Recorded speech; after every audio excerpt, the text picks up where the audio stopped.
as the sunshine comes from the east, till the light of the dark is coming. We are all up in our eyes, we are all up in our heart, we are all up in our mind, under the same sky. Not only one in blood and land, not only one on skin's color and language. We have one spirit, we're one in struggle. Let's reach our dream together. We can, we are young together. Hey, hey, it's time to get up. Hold your hand, feel somebody. Let's go, we step together. One spirit to go. Great. Hey,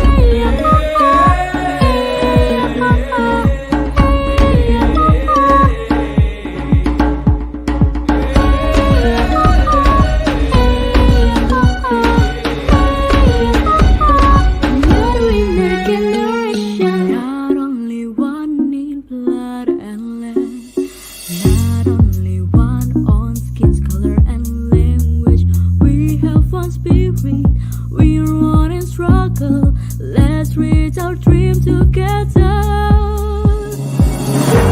We can, we are young together. Hey, it's time to get up. Hold your hand, feel somebody. Let's go, we step together. One spirit to go. Great.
Good evening, everyone. My name is Mika, and I will be your host for today's webinar. Before we begin, if any of you have questions regarding the discussion, please don't hesitate to send them to us by entering it in the comment section of whatever social media platform that you are watching this on, and I will be here to relay them to our guest speaker. So again, good evening everyone, and welcome to the live webinar series of ESME.ph, an e-learning marketplace for Filipino professionals where one can develop relevant and in-demand skills through master classes in different fields of learning. To learn more about us, please feel free to visit our page at www.esme.ph. For those who are watching on Facebook, YouTube, and LinkedIn, please feel free to share the link to this stream to people whom you think will be interested in today's topic.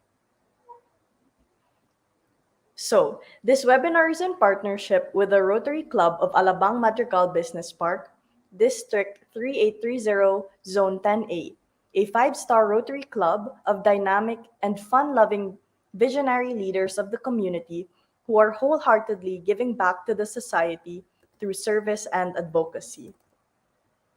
They are looking to add to their membership so that they can do even more, not just in their community, but throughout the world.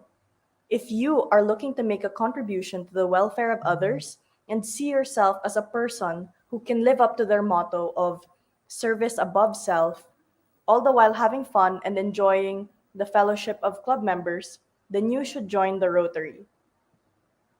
This webinar is also in partnership with the Rotaract Club of Alabang Madrigal Business Park, the ASEAN Youth Organization, JCI Alabang, Rotaract 1 ASEAN, United Nations Youth Associations of the Philippines, Montessori de Oro, and the Youth Development Affairs Office. Now, to the focus of our webinar, So, our topic for this evening is all about the new digital economy. What is the new digital economy? So, according to Deloitte, the digital economy is the economic activity that is created from the result of online connections between people, businesses, gadgets, data, and these processes all around them. As we can all tell, the digital economy is definitely changing the way that businesses and institutions function and how we as consumers acquire our goods, services, and information. Definitely, technology is all around us these days. And who better to talk to us about how to prepare for the new age, the new digital economy than our speaker? Our speaker got her bachelor's degree in entrepreneurial management from the Technical University of the Philippines and graduated cum laude. She later went on to get her certificate in Christian music from the Cathedral of Praise Music College and her certification in professional education from UP Diliman. She has worked for Scholastics Inc., Multiple Intelligence International School, Educacion PH, STEAM Craft Edu, Go Philippines, and she is currently the Alliance Manager for Lithan Singapore.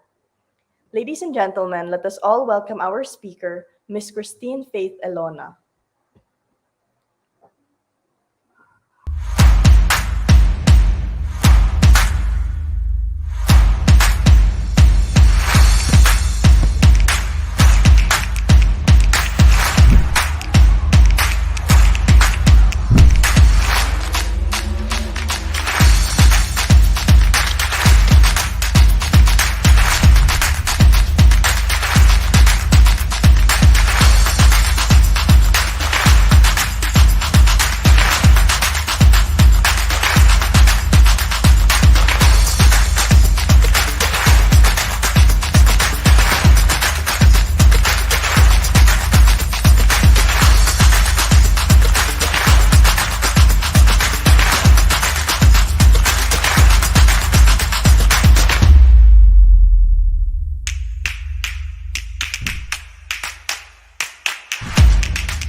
Hello, good evening sa ating lahat.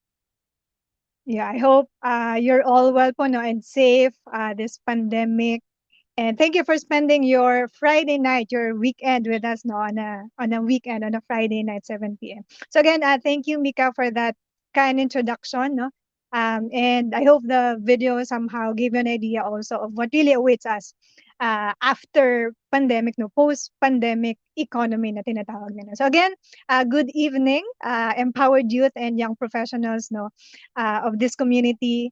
And I'm privileged and honored to be sharing this night with you, this evening with you, and as well as learn, no, share how we can all adapt dito sa post-pandemic economy na tinatawag nila. So again, thank you, ESME Philippines, most especially kay Justin and then kay Nico for all the help no, in inviting me to share this platform also with all of you. No? So especially for the trust to share some insights ngayong gabi, right? So again, ako po si Faith Elona. I'm an educator by profession, but boldly took on the challenge no, dito sa making a wider impact by devoting my time and my energy no, in this advocacy of providing accessible and affordable education para sa ating mga estudyante, para sa estudyante ng mga Pilipinas, right? So for tonight, medyo formal chat-chat lang tayo, and hopefully we can get something out of this session. No? So I'd like to sige, quickly share my screen. Ayan. Okay, sige. So again, no, ang goal natin is to help us no find ways or identify ways on how we can truly prepare for this post-pandemic economy na naghihintay sa atin. Ito yung tinatawag nilang new digital economy. So in particular, how we can better equip or keep up or gear up no for relevant and future-ready skills both in academe and then in the workplace. Since most of us know are students, if not students, or young professionals, we're all affected dito sa naghihintay sa atin after. Right? So enough said about me na no. So that's my background. Most of my years really is really into eduk field because I enjoy being in the classroom or dealing with kids, teachers, and basically learning no, everything about learning or edu related. So before we jump to our the meat of our talk, no, I just want to start siguro with a question sa atin lahat. And hopefully by the end of our talk, we can all answer and or have clear answer sa question na to. So my question is, why do you think there's a need, no? Personally, bilang estudyante, bilang young professional, bakit ko kailangan maghanda para sa digitalization post-pandemic? Alright, so that's what we'll try to answer, no, throughout our session. So let's just take some time no, to look at some statistics all around the globe. I don't know if medyo maliit, but first, no, according to a report made by International Labor Organization, so ILO, last January lang this year, on COVID-19 and world of work during pandemic, no, they identified or stated no, that there's about 114 million job losses simula nung nagkaroon ng pandemic. So, yung number na to, mas mataas para sa mga kababaihan, which is on another topic naman, no? And 8.7 for younger workers. So, mga 18 or 15 years old no, na nag-work na. Alright, so that in itself, again, is a new topic. But big numbers, 1.4 billion. So, how much more sa Philippines? So, ngayon, tingnan naman natin, let's try to look at it from a local context. So, according to PSA, Philippine Statistics Authority, sa report nila nung February naman 2021, ang number ng unemployed Filipinos 15 years old pataas was posted at 4.2 million nung Feb, which is 200,000 plus more no, or higher ng reported no nung January, which is about 4 million only. So in a matter of months, 'di ba, meron kang 200,000 job losses na nakita tayo sa Pilipinas, and that's this year lang no. So ang tanong, what does that mean to us? Why should I be bothered ng numbers na to? Okay, why does it matter? These numbers matter dahil that number might have included you if you're a working professional, that might have affected or included your parents, diba, yung kapatid mo, tita mo, kakilala mo, kamag-anak mo, or even ikaw nga. So, at alam natin na mahirap yon, diba, for a family, for you to lose a job despite the pandemic with everything that's happening. All right? But there's actually good news, no? Because we can adapt. We have learned to adapt. We've braced through this pandemic no na itawid natin so far ng 1 year mahigit. Ngayon, titingnan naman natin how else no can we better prepare and adapt dito sa new pace of change that's out there.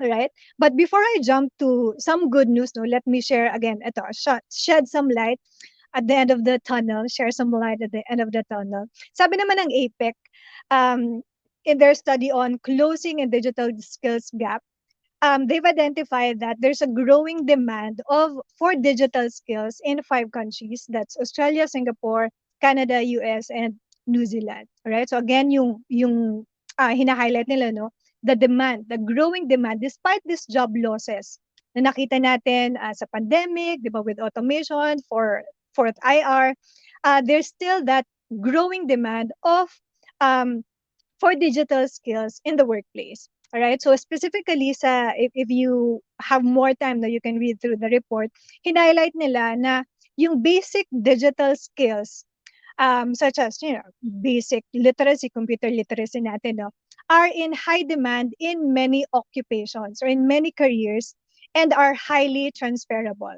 All right? So sa 5 countries na binanggit ko kanina, 26% ng mga job postings no require base digital skills no as the baseline skill. So parang non-negotiable na siya. Ganun na siya kahalaga for you to get a job like in the coming years, no, post pandemic. You having the digital skill is a baseline na, parang requirement na talaga siya. And the good news for us, no, the earlier we realize it, the earlier we can prepare. And then also in that same report, no, sinabi rin nila na yung, of course, occupations in that digital economy will definitely pay more sa atin, right? So if you're in college, diba, you're thinking about, I don't know, shifting or probably really upskilling yourself in order to be ready, relevant na, no, even after you graduate, then you might want to consider courses or careers, no, that would take you and would prepare you enough for that workplace or economy na naghihintay sa'yo after you graduate. And then with the digitalization, it's growing at a very fast rate. So later we'll see also like some stats from Singapore. So mas mabilis kang makakasabay sa nangyayari, the better for you. So yun yung isa sa mga i-highlight natin, no. The earlier you face the fact, the earlier you wake up and realize na this is really happening na, and you prepare early for that, then the better for you, right?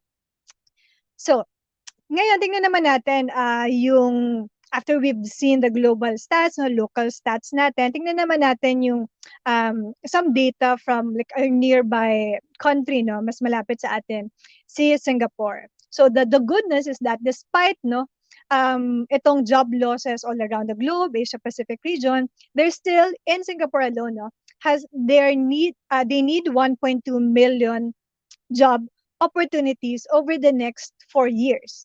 Right? So hindi siya malapit na lang.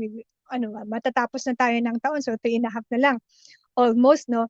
But with that, Singapore is faced with the fact that they can only produce more or less 2,800 graduates yearly because of their current stat, no, ng school nila, dahil sa Singapore maliit lang, 'di ba?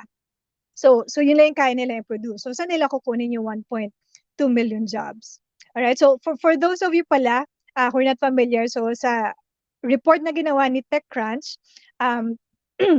last 2020, sinasabi nila that Singapore looks set to become the Silicon Valley of Asia, again with 1.2 million job opportunities. So if you're not familiar, for some of you who are not familiar with Silicon Valley, no, ito yung parang tech hub ng mga big tech companies natin na kilala sa buong mundo, such as Facebook, Google. So yung main headquarters nila are in US, but they have their headquarters also here in Singapore. Kaya sinasabi nila na si Singapore, no, is a Silicon Valley of Asia.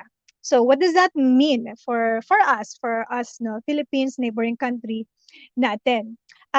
It is said that businesses and startups, sabihin natin, yan, sina Google, di ba, sina Facebook doon, they would have to compete now more aggressively for talents in the next 4 years. So not just from Singapore, but in Asia Pacific region. So tayo sa Pilipinas, if we produce digital-ready workforce from the Philippines, sa mga graduate natin, no, we can definitely compete in the global arena. All right, so that's why we're sharing this, no, because we want to give you ways also, tell you how we can best prepare for this post-pandemic economy. All right, so let me just jump na, no, to the meat. Medyo himayin natin. How do we now prepare, or what are the ways that we can gear up in this post-pandemic economy? So I'll share with you the 3 tips, no, on how we can keep up dito sa future of education, both sa education, sa academe, and then sa ating workplace. So upskilling is the key. It's time to upskill. All right. So I'll discuss 3 things: so life skills, learning agility, and then learning tools that are available for us that we can maximize. And again, all these things that we'll be learning will be helpful, can be helpful as we respond to the opportunities amplified by this pandemic.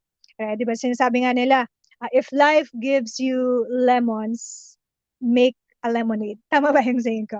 Ganun. So ganun, no? So tayo lahat, ginula tayo ng pandemic, and but pandemic also has brought us many opportunities. So it depends na sa'yo, no? Nasa sa'yo na kung paano mo siya, paano ka mag-respond. Will you respond or will you react? All right? So we'll share with you, how we could better respond and not just react to what life throws at us. All right? So let's start with the first one, life skills. So madalas natin ito marinig, no? Parang um, given naman na. So life skill, di ba, especially now sa pandemya, has definitely accelerated itong the need for 21st century literacy or soft skills na tinatawag nila. So soft skills and technical skills, no, are equally important if you want to succeed in any career or at any point sa buhay natin ngayon. Sabi nga nila, the technical skills will give you the job, will get you the job, but it's the soft skills that will keep you in the job.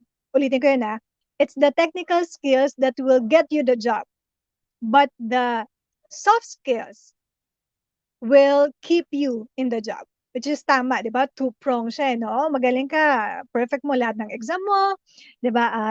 Yung grades mo maayos, but once na nagtrabaho ka na, medyo kailangan po pa i-work yung collaboration mo, medyo mabilis ka mapikon sa mga kasama mo. So, ganun. So, it's equally important. You can easily get the job, yung resume mo perfect, but once you're there, lahat inaaway mo, lahat inaaway ka. Ganun. So mahalaga na that you master both, no, that you develop both. And yung opportunities na meron sa atin ngayon and later yung mga i-share natin, no, will give you the chance, the opportunity to practice both. All right? So yung sa 21st century skills, just to highlight more about it. So ito yung ating mga life skills na tinatawag nila, such as communication, di ba? Finding information, numeracy, critical thinking, and problem solving, yung ating mga ganyan, working in teams, and future-proof skills. Kanina nga, nag-uusap kami ni na Mika, no? Sinasabi ko sa kanila na kailangan yung bumoto, ha? So kayo, manonood kayo na hindi pa kayo registered, we urge you to vote and to vote wisely because, that's our right, and malaking tulong na nagluluklok tayo ng mga leaders natin, no, that would truly help us, no, and build the nation up. And tayo bilang youth, tayo bilang young professionals, no, we can start by exercising yung ating right to vote. So kasama yun, no, how do you analyze politicians? How do you think critically sa mga issues na meron sa Pilipinas ngayon, no? How do you solve a problem sa pandemic na to bilang estudyante ka o estudyante ka pa lang, 'di ba? How do you think of ways to cope up, and not just, cope up, but to really excel pa and be even more productive during this pandemic. So yun, that's all part of life skills that we will be exposed and we should be learning. And again, itong mga to hindi lang natin to natututunan sa classroom, di ba? It doesn't parang revolve around the four walls, corners of our room, but life itself is a great teacher. So lalo na ngayon sa pandemic, lahat tayo nasa bahay din, no? With everything that's happening, then every day and everything is a learning opportunity for us. So let's make sure, parang sabi nga nila, you eat the flesh and spit out the bones. Diba? So learn to make sure to learn something out of everything that's happening. It's going on sa buhay mo. All right? So that's just one. The earlier we realize that, the earlier we develop those technical and soft skills, the better for us.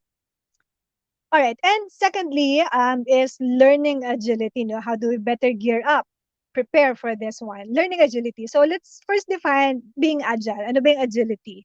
So being agile, is ability to quickly and easily move. Parang ability to move quickly and easily. So if familiar kayo sa mga startups na tinatawag nila, yung mga companies na startup, ito yung kakasimula pa lang, syempre they're on their growth stage. So yung term na to, yung agile, madalas naririnig sa mga startups natin, no? Dahil yun, mabilis sila mag-adapt because siguro of the feedbacking din, no? Na nakukuha nila from customers, mabilis nilang nagpipivot is a term nila. Nagbabago at continually improving yung products nila based on what they see or how people respond. All right? So gaano kabilis matuto, gaano ka-adaptable. So that's all about learning agile, no? So what we have learned years ago, no, might not only have evolved but might not even be relevant na ngayon, 'di ba? So parang yung mga inaral natin before, if hindi sila like, truly nag-evolve, no, some of them might not be relevant at the moment, even for jobs that we know, 'di ba? With the fourth industrial revolution, itong mga information age nakikita natin, no, with the automation, nakita natin kung gaano kabilis naging obsolete din yung mga trabaho before. Therefore, there is a need to unlearn three things, no? Unlearn, relearn, and learn new things. Tama. So, unlearn, diba? Forgetting what you learned, what you knew before. You relearn yung mga feeling mo, ay, dapat pala ginawa ko yun, dapat pala matagal ko inaral yun. So, you relearn it again, no? And then, learning new things. So, three things. These are all very important in this changing times. So, sa businesses, pwede siya, no? But personally, bilang estudyante, bilang professional, kailangan ganun ka rin kabilis mag-adapt. So, parang, in terms of career, no, just to share, imagine niyo parang yung vlogging, diba? Yung vlogging, hindi naman natin siya naisip as a career talaga 10, 20 years back. Right? But right now, nagulat ako pag tinatanong mo yung mga bata, anong gusto mo maging paglaki mo? Ang sagot nila, kundi maging si Cardo, ay maging vlogger. Pero hindi pa nga paglaki mo dahil may mga bata na ngayon nagvo-vlogging, di ba? But who would have thought that vlogging would really be a career na? And di ba, if you're into vlogging, some people really earn money, big amounts of money from the content they make. And that's part of the digital economy natin, no? How do you make money out of the content you make? So vlogging, no, is one like career talaga na na-highlight nitong digital economy natin. And then in the same way, later we'll discuss about it. If you're in school, um, sinasabi nila that we're preparing students for jobs that don't exist yet. Tulad nga ng sinabi ko kanina na vlogging, di ba? Hindi natin siya naisip. But how much more 10, 20 years from now? With the technology na meron tayo, sobrang bilis. Ano pa yung mga careers na mabubuo, no? Na madidiscover natin in the coming years. Kaya mahalaga na yung inaaral natin, even school, if you're in school right now, and then yung content na kinukonsume natin sa Facebook yan o kung saan man, yung oras na pinaglalaanan natin, no, really prepares us for that one as well, no, to make sure that we're still relevant even after we graduate, right? So later we'll discuss more about it.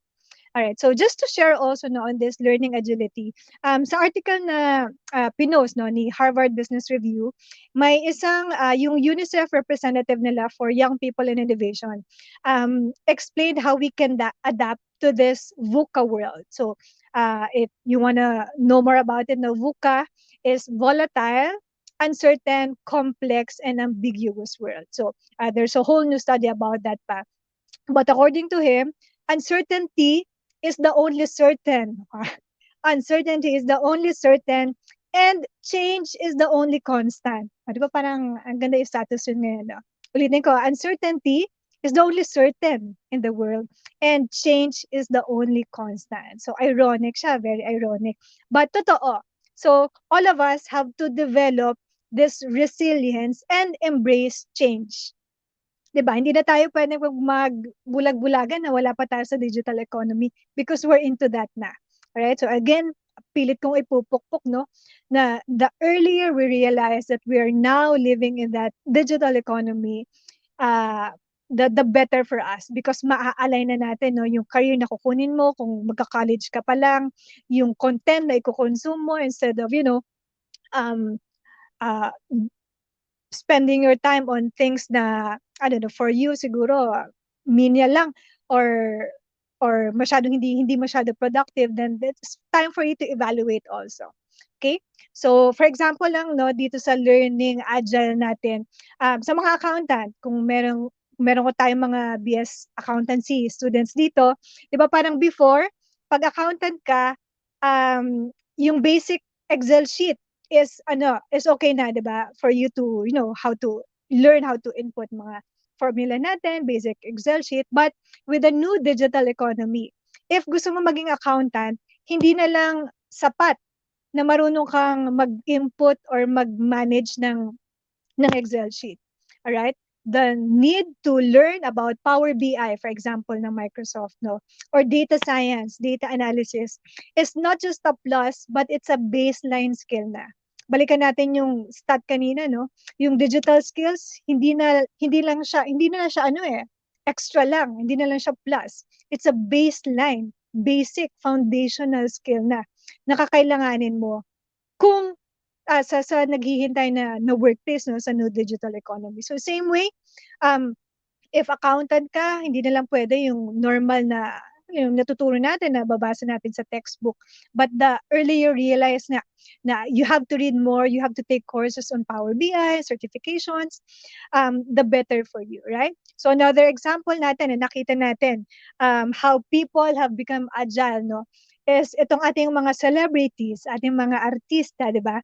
Na dati nakikita lang natin sa TV or movie, 'di ba? But now with the pandemic, and then yung pag-close, no, or yung pag-stop na pala, paghina ng operation ng isang big station ID dito sa Pilipinas, no, nakita natin na yung mga celebrities natin ay nagvo-vlog na rin. 'Di ba? Parang kahit na hindi ka masyadong into vlogging before, madami tayong nakikita na artista na nagvo-vlog na rin, 'di ba? So, and directing their own content. So, kung baga dati sanay sila na dinidirect uh, sila, no, ng director in terms of content they should project or they should do, no, sila na mismo yung gumagawa ng content nila. So nakikita natin yun, no? So I hope we can look at more um illustrations pa, no? And then lastly siguro, eto, mas malapit-lapit sa atin, no, kung fan tayo ng mga online delivery dyan, mga Lazada, Shopee, nag-promote, no? Mga food panda natin, no?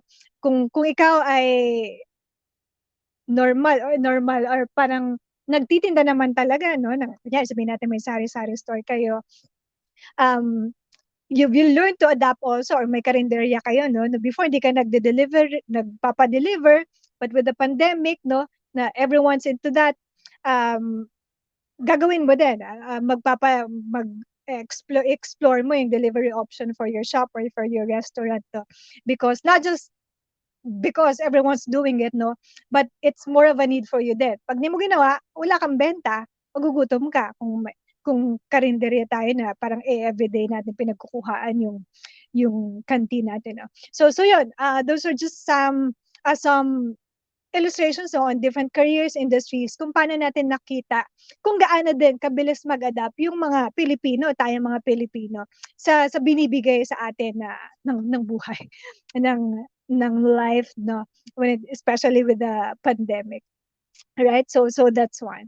Okay, so again, I just want to recap 3 ways that we can help.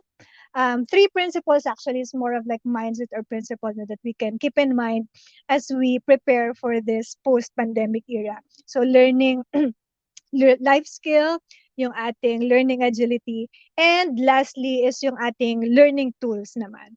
All right? So how do we maximize naman itong tools na available for us to prepare for the post-pandemic era? So again, technology is right before us, no? Parang lahat tayo may access sa technology. The fact that you're joining us tonight, no, means that you have access to a gadget, to internet, to data, no? Kaya tayo connected. So let's make sure that we make technology our ally, especially sa panahong to, no, in this digital transformation na tinatawag nila. So there are a lot of platforms that can help you upskill in this time of pandemic and hopefully strengthen your agility, no, and openness to learning. So later we'll be sharing some of this. And now that we've identified nga, I will not delve into it more, no. Let's now look at three ways, no, on how we can maximize itong learning tools na meron sa atin. So I'll quickly walk you through some three. Let's to look at it one on a national level, no, paano tayo paano din tumutulong yung syempre yung gobyerno natin in providing that or preparing us for this post-pandemic. Secondly, let's look at the non-formal approach, which is more on the personal upskilling, no, sa sarili natin. And then thirdly, yung formal approach naman, which is through a formal education. All right. So first, let's take a look at the some policies. No, one policy dito sa Pilipinas on a national scale. So last year, last 2019, no, sometime in September, yung si President Duterte and yung President ng Singapore has inked a MOA, no, on skills training for education cooperation in response dito sa fourth industrial revolution. So this is actually something, no, na initiate ng Singapore because they have this um, campaign or framework na tinatawag nilang Skills Future SG or parang Skills Future Framework sa Singapore. No? So it's a national initiative. Ang ginagawa nila, they make sure that every citizen ng Singapore will be ready, no, prepared for the needs ng industry and the demands ng global market. So from students, they partner, no, they built an ecosystem from academe also from different sectors in order to provide that and to align lahat ng efforts nila for digitalization.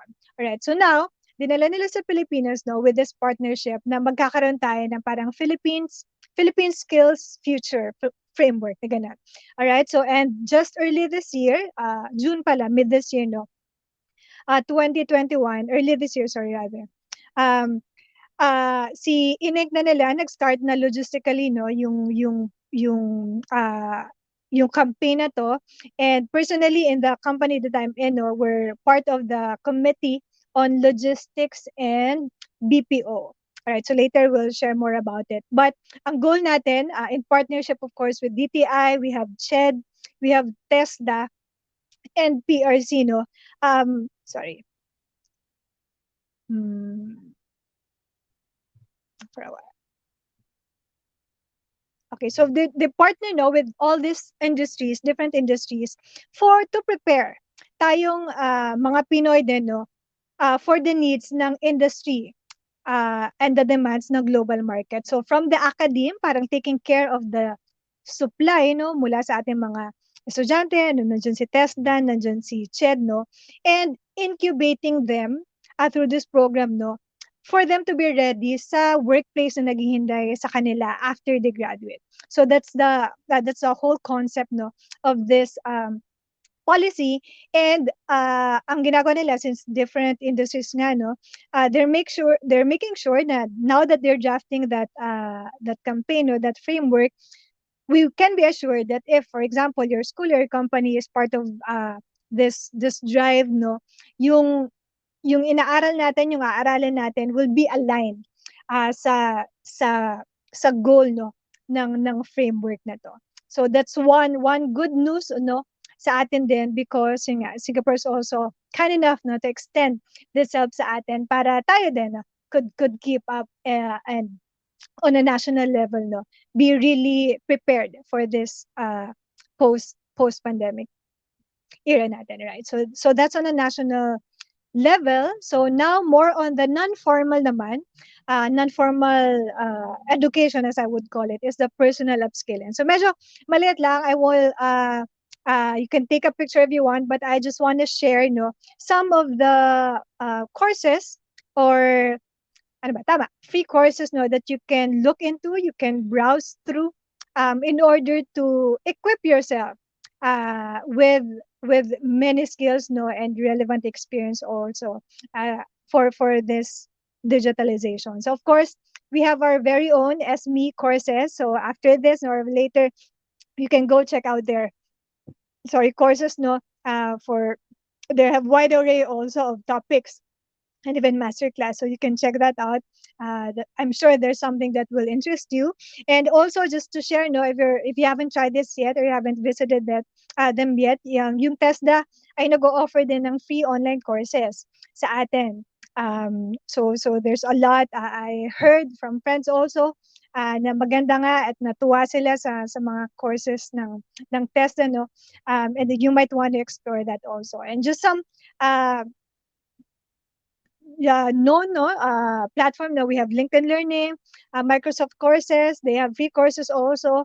I think running pa sila no hanggang this year. Coursera, we all know that. Udemy, philanthropy naman for those of you na medyo on the social dev part no or social entrep.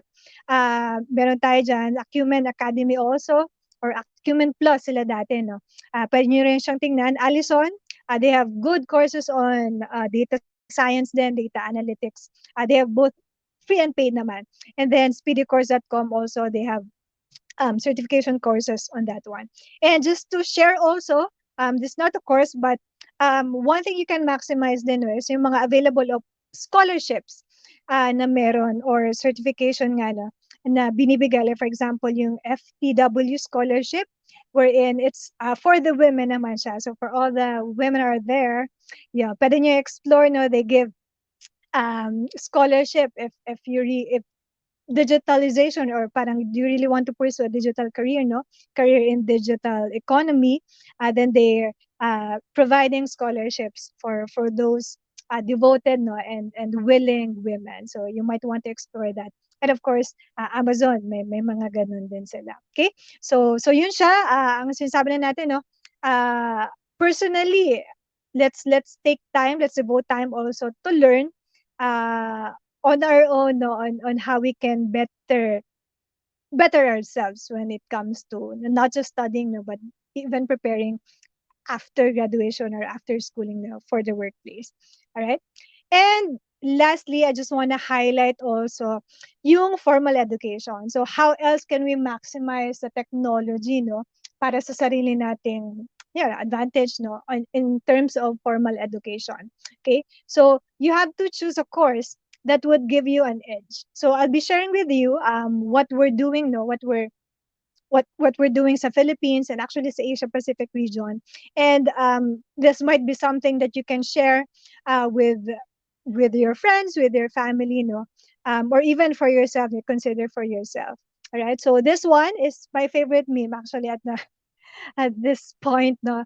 If you're not familiar, sabi dito, when employers want you to have 10 years of experience before the age of 22, di ba? Para nakikita natin yan sa LinkedIn, mga resume. Gusto nila fresh grad ka, pero gusto ng 10 years of experience.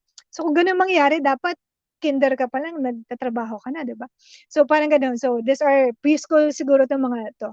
Kids, preschool kids, no? Na naka-gear, naka-uniform no, nagtutour sila sa industry mismo. So it's a funny meme because it reflects the reality of employer.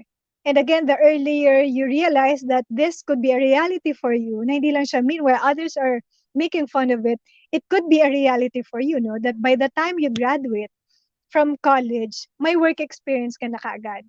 At pag graduate mo, hindi ka entry level. Yung salary mo ay hindi entry level dahil may work experience ka na. So yung tanong, kaya ko ba yan? Parang hindi naman ako sanay paano ko ba gagawin yun? Right? So just to share no, yung aming campaign na ginagawa dito sa Philippines, kanina you probably saw sa video na pinakita natin no, yung ating work-based or job-based bachelor's degree. Right? So again, si Lithan, in a nutshell, no, is a digital learning and talents platform, similar to what the government is doing. We're trying to build an ecosystem, taking care of both the supply and the demand. So we take students, like kunyari, tayo mga estudyante, no, to get enrolled sa program natin, and then put them sa program and incubate them for fielding out to different employers natin no by the time na nasa college pa na sila. Okay, so just to quickly share yung program natin no. So this one we call it an earn and learn degree, earn and learn program. or job-based degree program. So in a nutshell, just to give you a snapshot no, of what the 4 years in college will look like, it's a 4-year degree with job placement or paid apprenticeship. All right. So in short, while you're in college, susweldo kayo. You will be earning. You will be learning and earning. All right. So technically, you will be a working student. All right. So disclaimer lang no para sa ating lahat. This is not for the faint of heart. O, diba? So para natakot na okay, leave, malis na bigla. All right. That's why you're here. That's why you're here because ESME believes na kaya natin, na resilient tayo mga Pinoy na naggawin to. Because yun nga, we need to adapt, right? So just to share with you, meron kaming two programs na ino-offer. There's one for IT, that's applied degree no in software engineering, and there's one for business which is applied degree in digital business naman. So digital business basically is running business in the digital world. So kasama na dyan yung ating mga e-commerce platform, 'di ba? Yung vlog, for example, how do you make content? Um, how do you make money out of content, diba? Social media marketing, all those digital marketing natin. All right, so sa first year, so it's structured in a way that yung first year natin, 100% full-time student kayo dyan. All right, so it's gonna be in a bootcamp approach whereby you have to cover one module per month for 1 year, so 12 months. Alright? So, kung sa college, it covers yung parang first sem, second sem, and then special term or summer na tinatawag natin. No? So, one module per month tayo every month for 1 year. So, unlike yung college natin na, for example, in one day, meron kang 4 or 5 subjects. Dito, every day, yun at yun lang yung inaaral mo for 1 month. Alright, so ganun siya pag bootcamp approach. So in terms of focus, in terms of concentration, mas better for you, no? Dahil yun lang iniisip mo. Pagising mo yun na umaga, napapanaginipan mo, yun lang din. Bukod sa jowa mo, napapanaginipan mo. Alright, so yun siya. So yung lectures nyo will come from international faculty, so that's from Lithan, no? And from Lithan lahat, right? So but you will also have a local mentor kasi we also partner with different universities dito sa Pilipinas to give us parang local touch. Glocal, so that's global and local. So local, 'di ba? Parang may local touch pa rin tayo sa Pilipinas who will then help you naman sa mga offline task ninyo. So yung klase natin, structured siya, in a way that it's 30% online lecture and 70% on-site mentor. So we leave it to the schools, no? Kunyari mga partner schools natin dito sa Pilipinas, how they would further structure that. If for example, meron kaming school sa Davao, no? At nasa Maynila ka, for example, if they would come at times na, especially kung bumalik na yung face-to-face, napapapuntahin nila kayo dun sa Davao, layo pala. Or dito na lang, malapit. Meron din kami dito sa Alabang, sa Makati pala. They might ask you to come to school at times, no?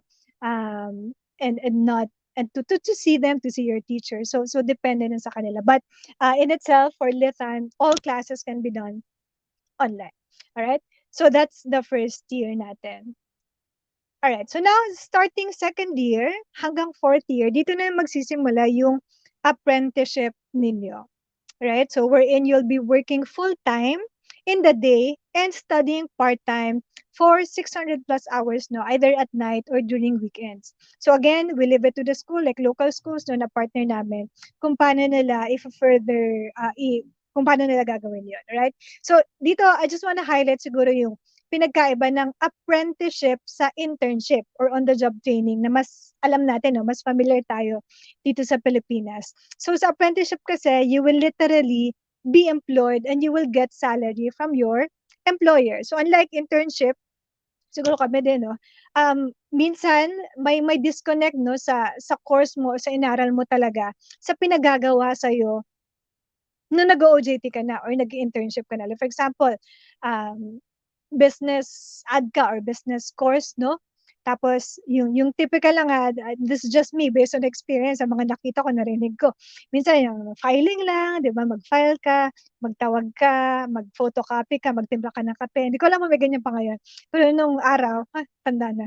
Nung panahon, gano'n yung usual na pinagagawa nun. So parang hindi mo masisi kasi parang, sige basta binigay sa'min yang estudyanteng yan, pagawin niyo na kung anong puwede dito, paglinisin niyo 'di ba? So that's internship, yun yung nakalakihan natin 'no. But it's different with apprenticeship. Kumbaga, sa Star Wars, tama Star Wars 'no, you will become a Jedi, I'll promise you to become a Jedi, gano'n. So may gano'n tayo 'no, literally employed ka, so if may bonus si boss mo, kasama ka. Kung may performance bonus, kasama ka.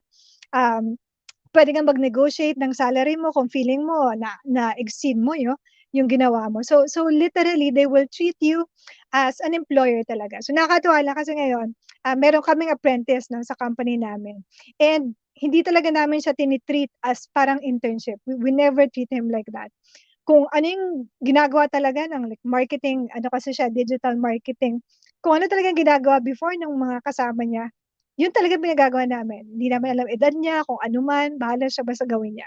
So gano'n, gano'n yung thinking 'no, 'pag apprentice ka, equal tayo. So gagawin namin sa'yo kung ano yung dapat na gawin, 'di ba, sa project. So gano'n siya sa apprenticeship natin 'no. But again, one thing I want to highlight dito sa infographic no that I'm showing you is the unique value proposition ng program natin as opposed to yung traditional courses natin, sabihin natin on business or digital business kung meron man, no? Is the salary na pwede nyong kitain sa loob ng 3 years. Alright, so apart from the 3 years work experience, you can actually have a total earning potential of 800,000 pesos for the 4 years na yan, for the 3 years rather, na experience, or in USD, that's 16,200 per student. All right. So dito sa illustration, you can see that starting second year, you can have an earning no that ranges from 15,000 pesos per month yan. Okay, so first year ng apprenticeship mo, and then secondly, approximately 2,500 per month, and then sa third year mo, 30,000 pesos 30,000 pesos per month no, on your last year ng apprenticeship. Alright, so kung i-spread out mo siya sa buong taon, kulang-kulang may earnings ka on a yearly basis na mga sabihin natin 60,000 pesos. Laking tulong para sa magulang mo, para sa no, especially kung ikaw yung nagpapaaral sa sarili mo. Right? So sa, 'di ba, saan ka makakita niya?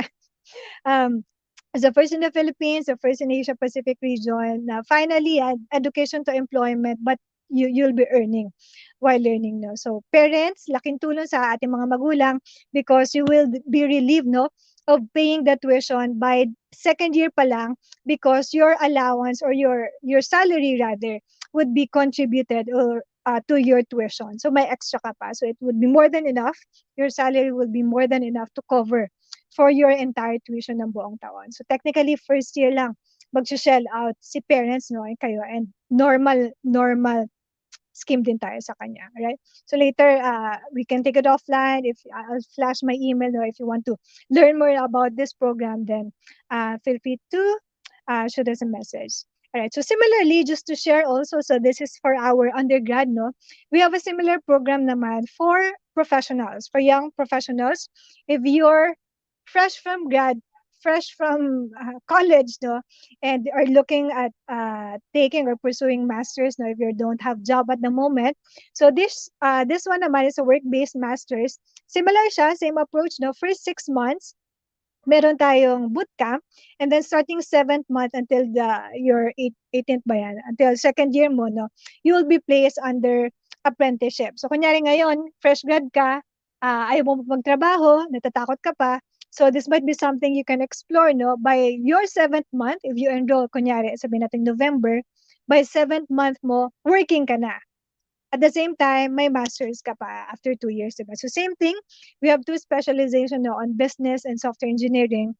Ganun din siya, no? We have a guided learning, combination na siya ng synchronous and asynchronous. So hindi siya, for the first 6 months, yes, full-time tayo dyan, full-time working, pero hindi naman tayo 8 hours nakatutok sa computer, no? So may mga live streaming session tayo with your teachers from Singapore, from India, o kung saan man. But at the same time, 70% of the time, meron din tayo like to do self-paced modules and all that. And also we'll have international lecturer and then local mentor na if you choose to enroll dito through our local partners. So yun naman siya. 2 programs that we're doing no here in the Philippines.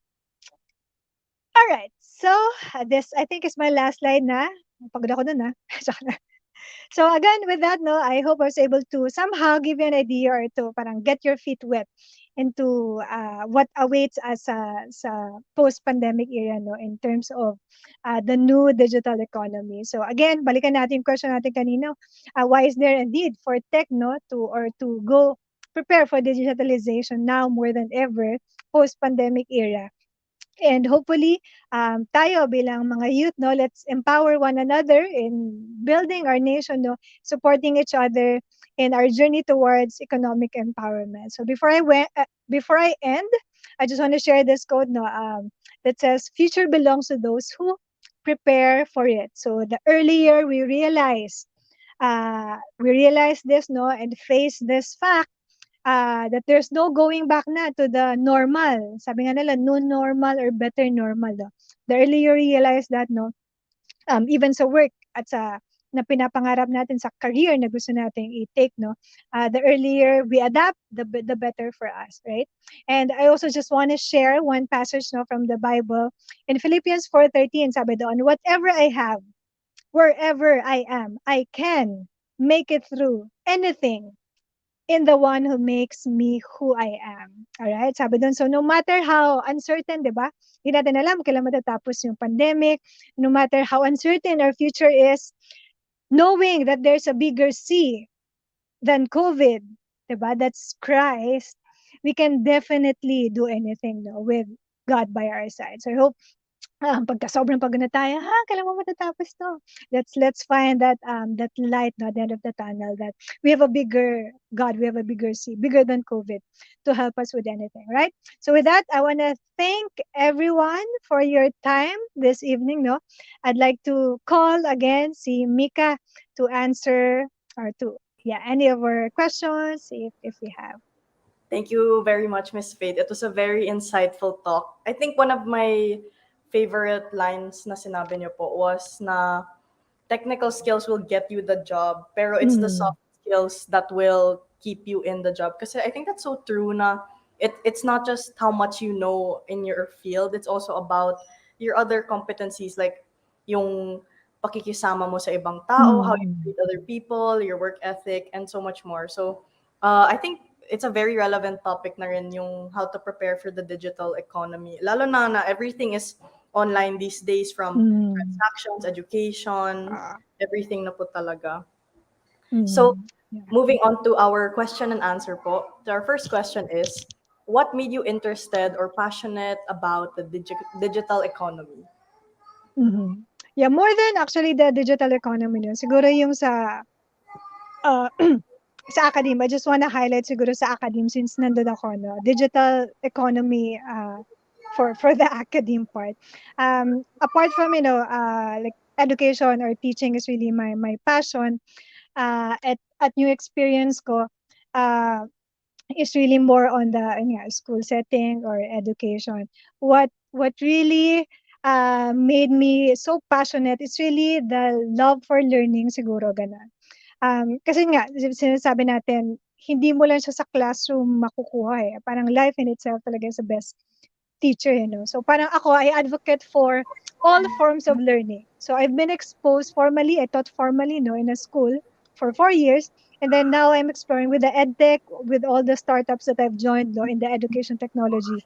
Na-expose naman ako sa non-formal way of learning, which includes online learning, which includes distance learning, or ating mga, like even indigenous, yung ALS natin. No? So ngayon, na-highlight lang siya with the online learning. Nagulat din tayo lahat. Although, ginagawa na siya before, no?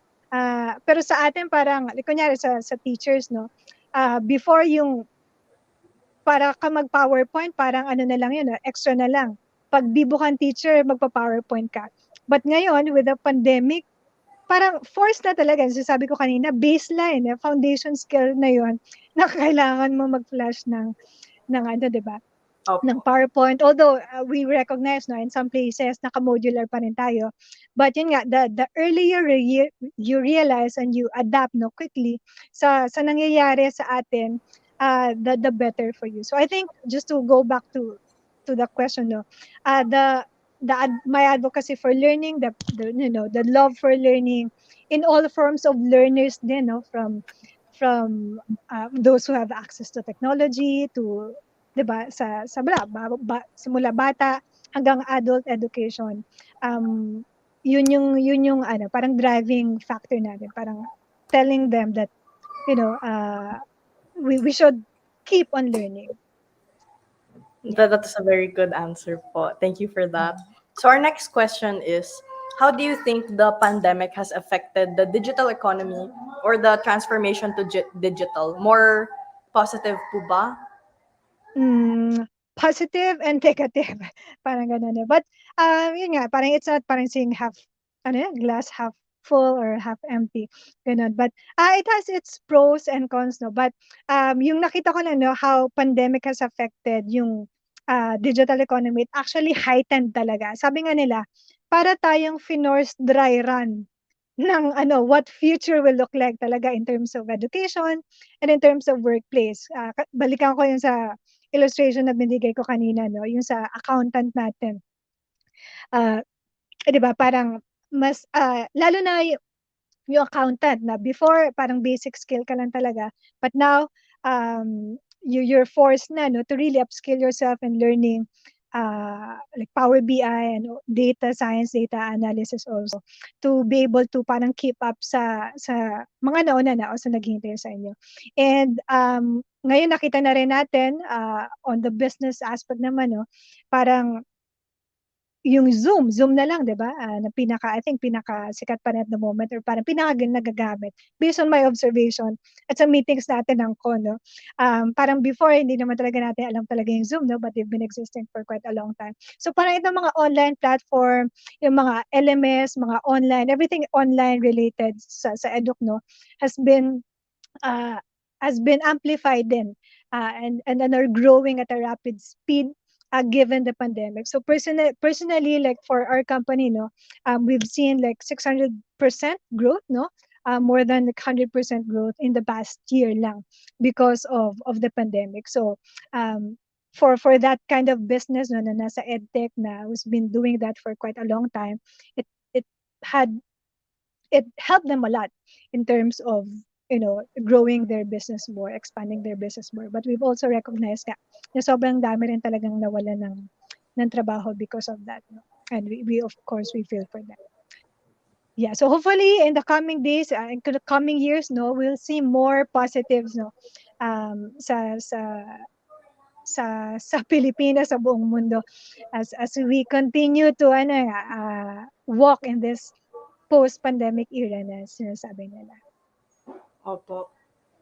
So our next question po for you is, what do you think are the limitations to the digital economy, if there are any naman po? Mhm. Siguro. So I just wanna highlight siguro yung siyempre, yung access pa rin, yung inequality when it comes to access to technology, 'di ba? Hindi naman lingid sa ating kamalaman na yung infrastructure sa Pilipinas in terms of, like dito na lang sa urban 'no, medyo mas maayos na compared sa dati because siyempre kailangan nila ayusin dahil dito nakasalalay yung mga trabaho 'no. But, sa ibang parte ng Pilipinas 'di ba, marami pa rin tayong walang access sa one for gadget na lang 'di ba, physical access to a gadget, so yun pa rin. And then let alone technology 'di ba or internet. So yan siguro yung isa sa mga limitation 'no, kasi yun nga,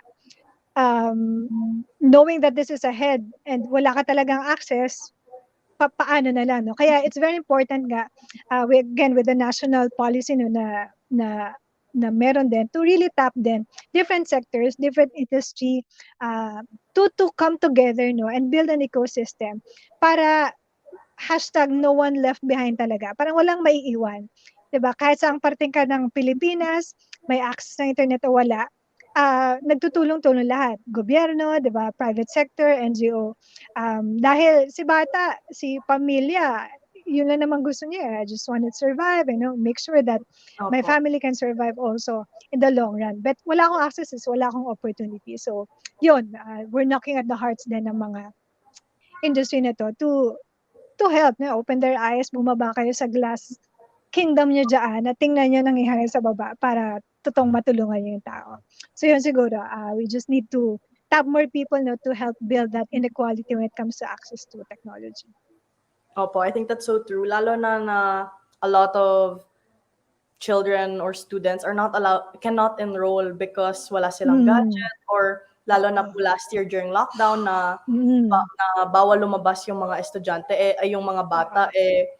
kung yung only source of internet nila is mga computer shops and bawal silang lumabas, wala silang choice, they cannot attend class. Mm. So I think inclusivity, Yes. yung sabi niyo po na perspective, Inclusivity. is really Mm. important para Oo. we can help everyone, and tama nga po na no one gets left behind. Mm. Yeah, So just our to highlight siguro, naalala ko lang yung sa non-formal, namin, parang sada before, more on like homeschooling naman, no? Like, kunyari, sa nabanggit mo sa mga estudyante na nasa malayong probinsya na naka-module, 'di ba? Kung ako lang 'to, huwag niyo akong i-judge because of this. Kung ako may anak ngayon at ako'y guro, no? At ako'y nasa probinsya at mag-module lang kami, I'll let the environment be the teacher. Parang gano'n. So parang if I wanna learn science, tara mag-field trip tayo, punta tayong bundok.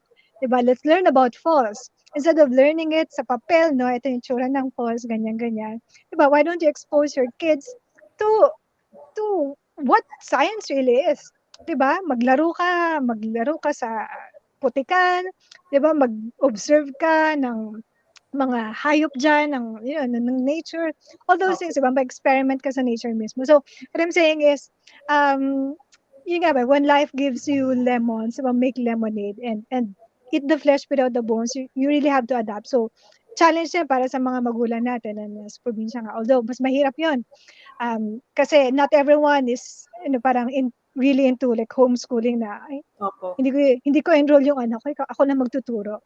The other Pero yun, so problem that's naman po something is we can explore.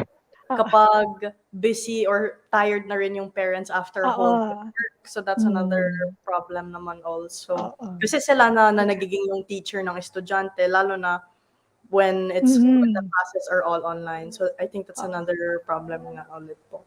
So Yes, yung yes. next question po namin po is, why do you think it's so important that we need to evolve and adapt in order to shift to the digital economy? Kasi sabi niyo po kanina na, we have to learn and relearn and unlearn some Mm. things in order to improve and innovate. Mm. Why is there a need? Because you have no choice. Diretso, no?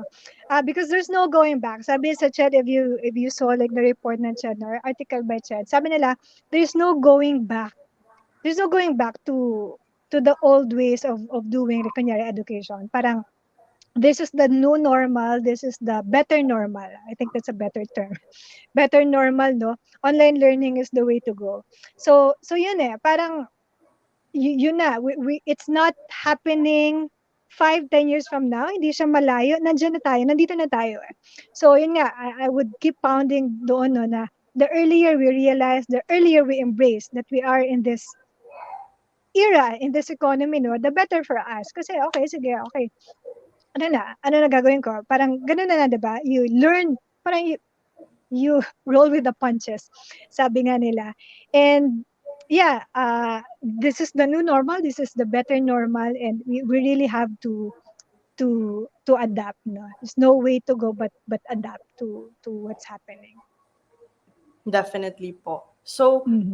next, how can you convince those who are skeptical about the future being digital to embrace technology and the digital economy po?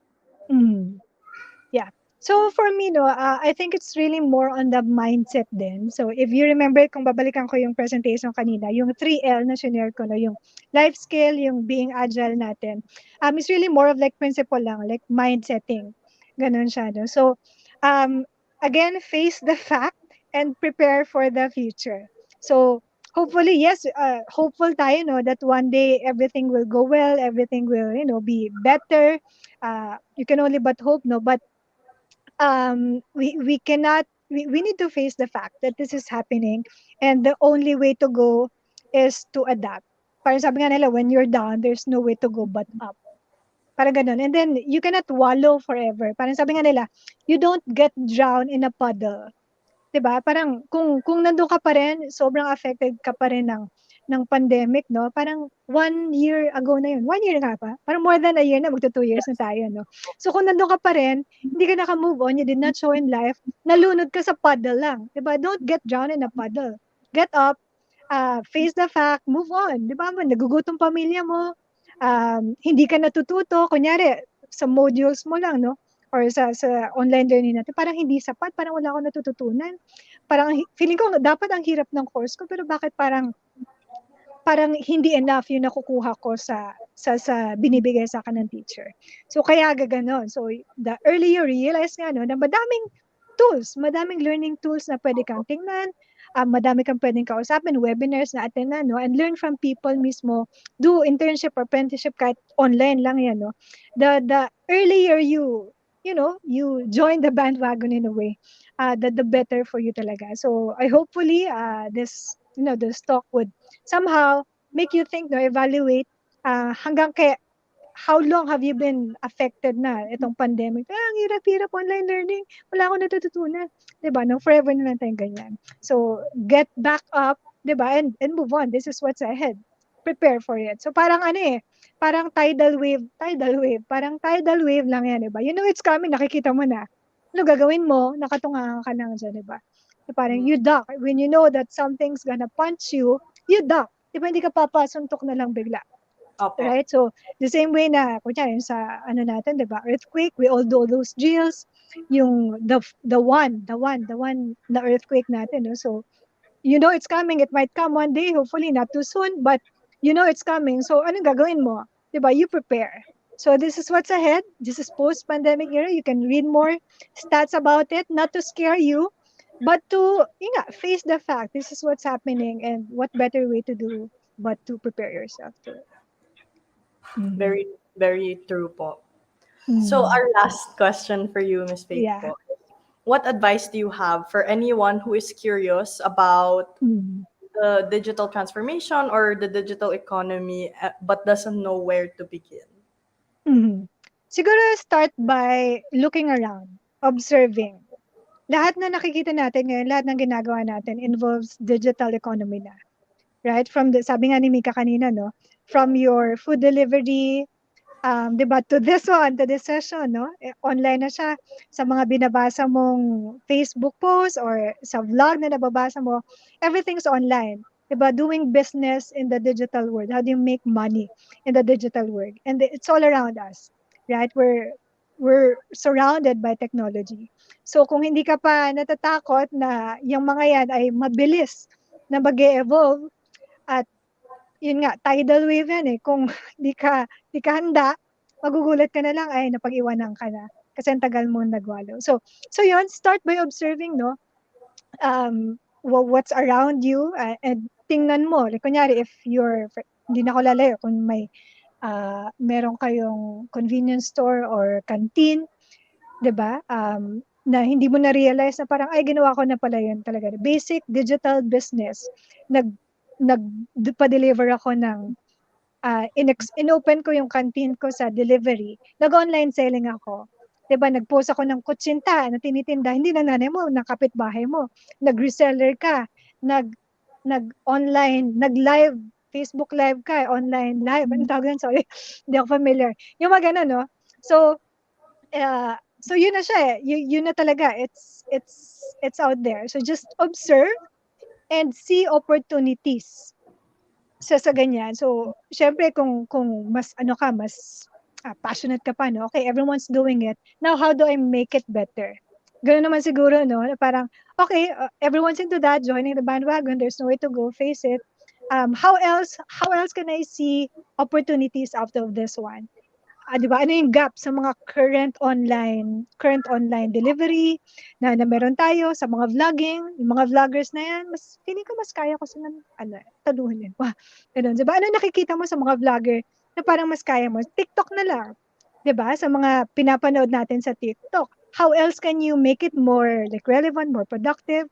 Paano mo mabibit sino man sikat, yung gumagana, si, what's his name? Uh, Yung lalaki. Oo, yung mga gano'n, 'di ba? Na sobrang laki. So, how else do you beat that? 'Di ba? What are the opportunities out there pa? Knowing na, nandiyan na sila lahat eh. 'Di ba? How do you make it, what are the opportunities pa na pwede mong kitain? So, ganun lang. Be observant, be mindful of what's around you, and yun nga, entrepreneur's heart na tinatawag nila, no? Parang what itches you? Ano yung parang everyday na parang what keeps you awake at night, ano yung what bothers you, no? And yun, you can actually be part of that solution eh.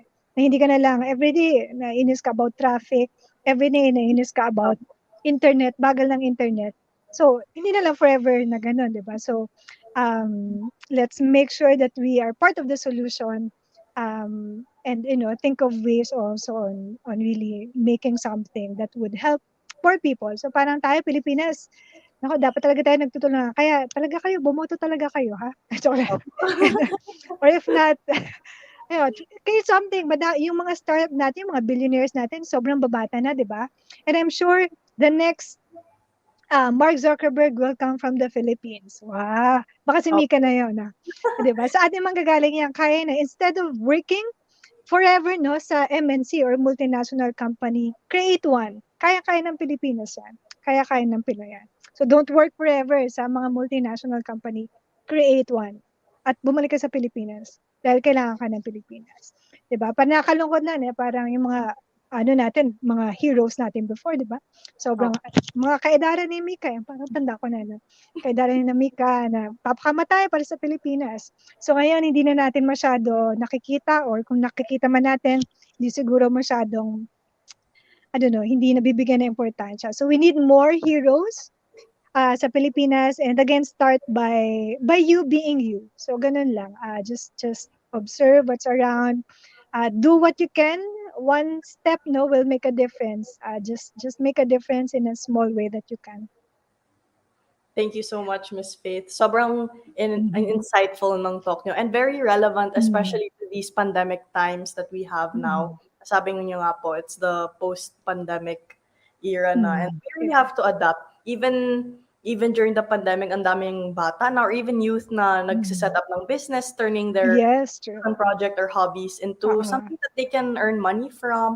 And also, Mm. I think this pandemic has also proven na very in demand na now yung mga digital or tech related jobs, especially because Mm. all the businesses are moving online. So they're finding Yes. ways to adapt and to Mm. go where the future is taking them, which is online nga Mm. po. So Yes, thank you yes. again, Miss Faith. Is there anything that you would Thank like you. to promote before we end the webinar? Yeah. Yun lang, no, I think it's also flashed here. If you want to know more about the job-based degree program that we have for undergrad and masters, you may check out Litan, and litan.com, no, or you can also find us in Facebook and LinkedIn, the Edu class also. So feel free to message us also, to ask us, like, kunyari, you know someone, no, na magka-college pa lang, and this might be something that might interest them. Let us know. We'll be happy to connect them to our local partners or even international partners namin. So, yun lang. Thank you, Miss Faith. I That's will all. just read now Thank you. some of the nice comments that the viewers have said. So, someone said, "Wow, a very helpful session to many." Another one said, "They wish they had this during their time." Kasi nga, it's very relevant na now in the current Mm-mm. situation that we're under. So another person said, "Congratulations po. Thank you for the Mm. informative and motivational talk." And then another viewer said, "This was a really insightful discussion. We really need to make lemonade from the lemons we have." And then Yeah. lastly, thank you for sharing your knowledge. It's really encouraging to learn more to achieve more. So thank you again, Miss Faith Yeah. Elona. Thank you also. Thank you. So for everyone who attended this webinar, all of you can get a digital certificate of your attendance. For sure you want to get yours, diba? If so, just head on to our website at www.esme.ph, esme.ph, or click on the link that we have posted in the comment section below. Make your own account and navigate to the title of the webinar that you joined in tonight. Again, before this webinar comes to a close, I would like to invite everyone who wants to learn more and increase their knowledge and skills. Please visit our website. Again, it's www.esme.ph.